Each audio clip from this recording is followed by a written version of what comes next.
All right, so get ready because Yeah. we're diving deep into the world of Van Halen. Oh, yeah.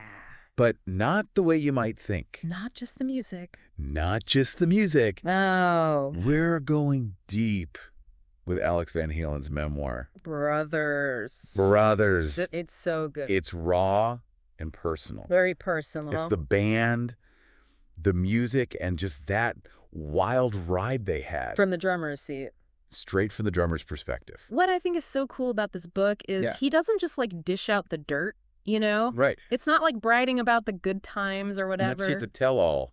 No. It's really like this intimate look at their relationship. Especially with Eddie. Right? You really get that sense of their connection. It's like you're like a fly on the wall. Yeah, totally. Like you're in the room with them. Yeah. And it's not just about that brotherly bond. Yeah. It's also about their families, their struggles. Their personal lives. How they navigated that insane world of rock and roll. And the book starts with this really powerful image of Alex with Eddie. In his final moments. Yeah. So you understand the depth of their connection right away. Right from the start, you get it. And the impact of Eddie's loss. Sets the stage for the whole thing. Really does. Yeah. And speaking of journeys. Okay. Their story begins way before. Way before. The screaming fans and the stadium tours. Yeah.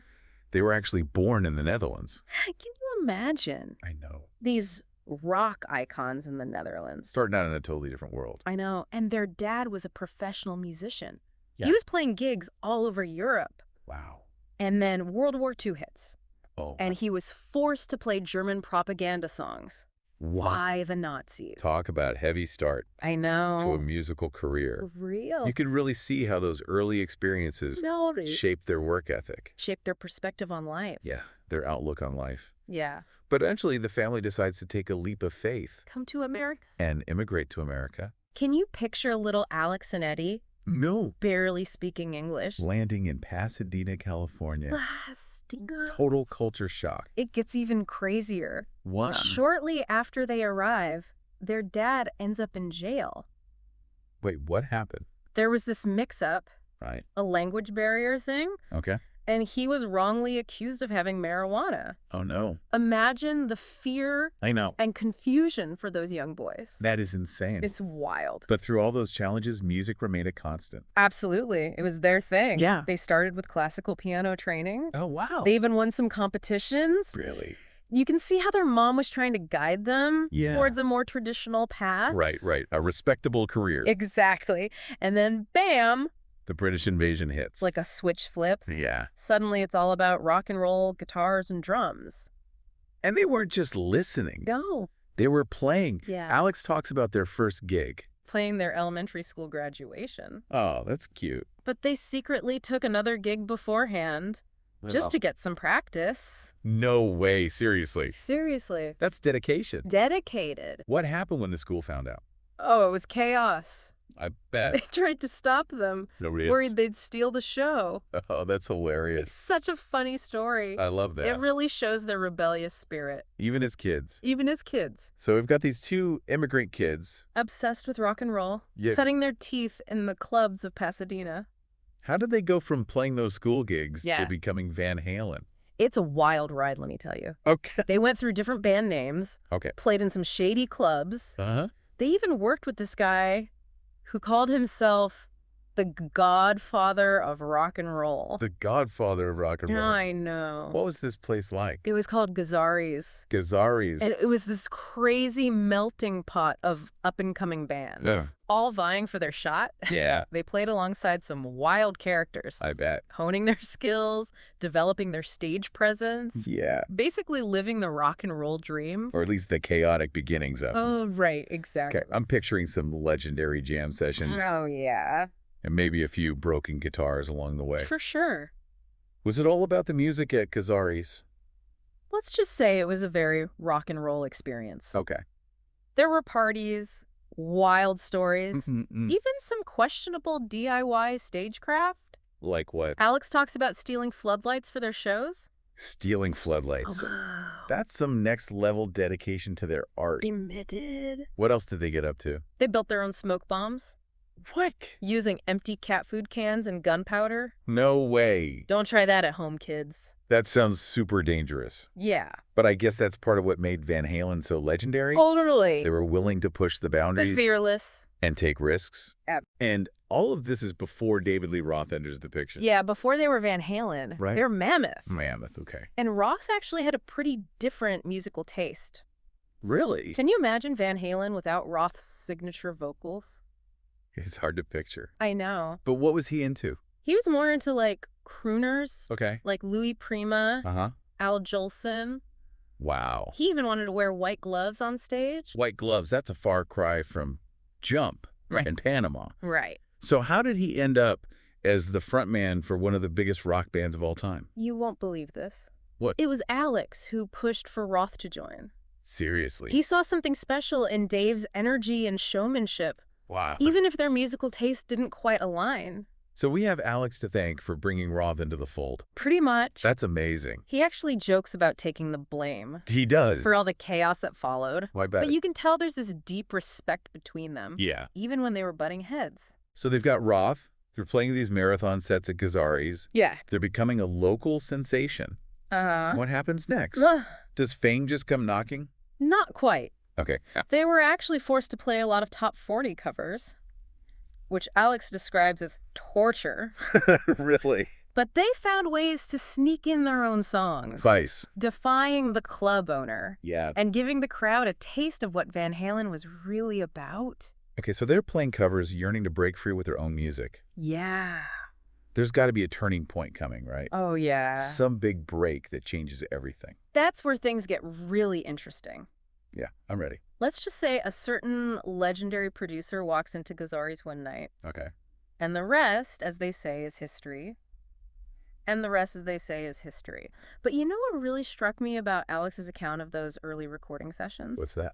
It's like their absolute refusal to polish their sound too much. Really? Like they wanted that raw, Yeah. live energy to come through on the record. It's like they're saying, this is us. Take it or leave it. Exactly. No studio tricks, no softening the edges. Pure Van Halen power. Just pure Van Halen power. And it worked. It worked. Their debut album explodes onto the scene. Yes. And suddenly they're rock stars touring the world. Selling out stadiums. Selling out stadiums. But Alex doesn't just dwell on the highlights. No, he doesn't. He gets real about the challenges, too. He does. Even his own personal struggles. Right. Amidst all this chaos and fame, Yeah. he gets married. Oh, wow. Twice, in fact. Hold on, married twice? Yeah. I feel like we need to hear more about this. Well, he doesn't shy away from those personal details. Good. He talks about his first marriage, which was pretty short-lived, Okay. and then meeting Stine, Stine. the woman who he credits with saving his life. Wow. It sounds like she played a huge role, She did. especially during his struggles with addiction. You really get this sense of her strength and her love, and how she helped him through some really dark times. And those dark times weren't just limited to Alex. No. The book offers a glimpse into the complexities of Eddie's life as well, Right. particularly his marriage to Valerie Bertinelli Right. and his own battles with substance abuse. It's tough. There's this passage where Alex describes visiting Eddie and Valerie Oh, yeah. at their home studio, 5150. 5150. And you can feel the tension. Yeah. You can sense that the studio became Eddie's escape, Yeah, his refuge. his refuge from the pressures of fame and relationships. It's heartbreaking, you know? It is, especially knowing how his story ends. It makes you think about the pressure, the Yeah. constant demands of the industry. The toll it took Mhm. on their personal lives. That's a lot. And as if those personal struggles weren't enough, Right. their relationship with David Lee Roth was starting to crack under the pressure too. It seems like Roth was pushing for a more commercial sound, Yeah. while Eddie wanted to explore different musical directions. You know, get a little more experimental. Right.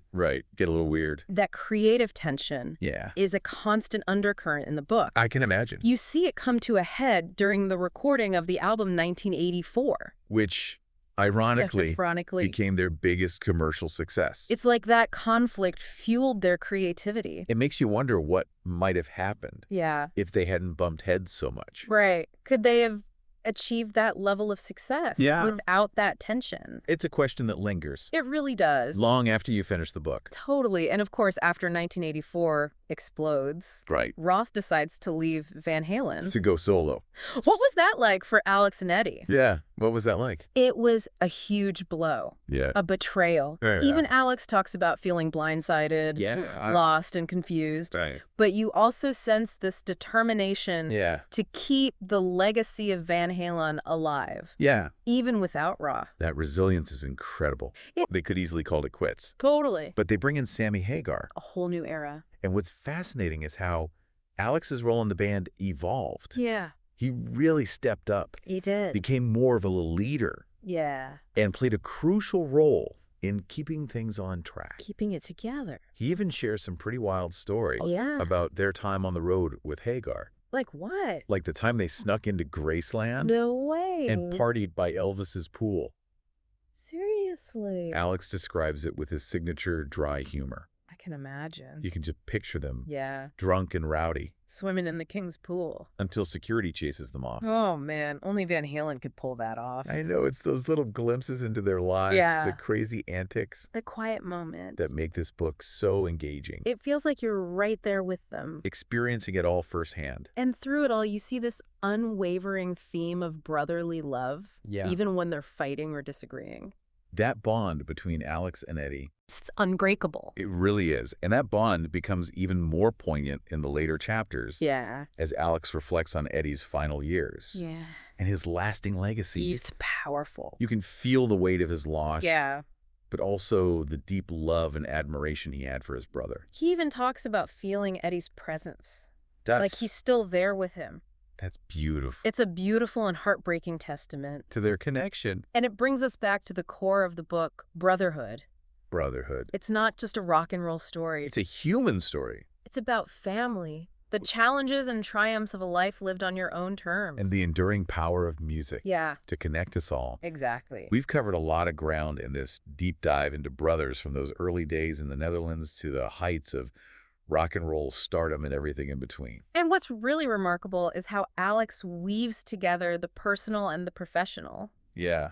He doesn't shy away from the tough stuff, the struggles, the conflicts. No, he does. But he also shows us the humor, the camaraderie, and the deep love Yeah. that fueled Van Halen's music. Absolutely. He gives us this intimate glimpse into the creative process, the highs and lows of touring, and just the evolution of their sound But it always comes back to that core relationship. between him and Eddie. Yeah, Yeah. you can tell that bond was something truly special. It really was. It went beyond music, beyond fame, beyond anything else. Yeah. It was this foundational element Yeah. that shaped who they were as individuals and as artists. It makes you wonder how different their trajectory might have been without that shared history.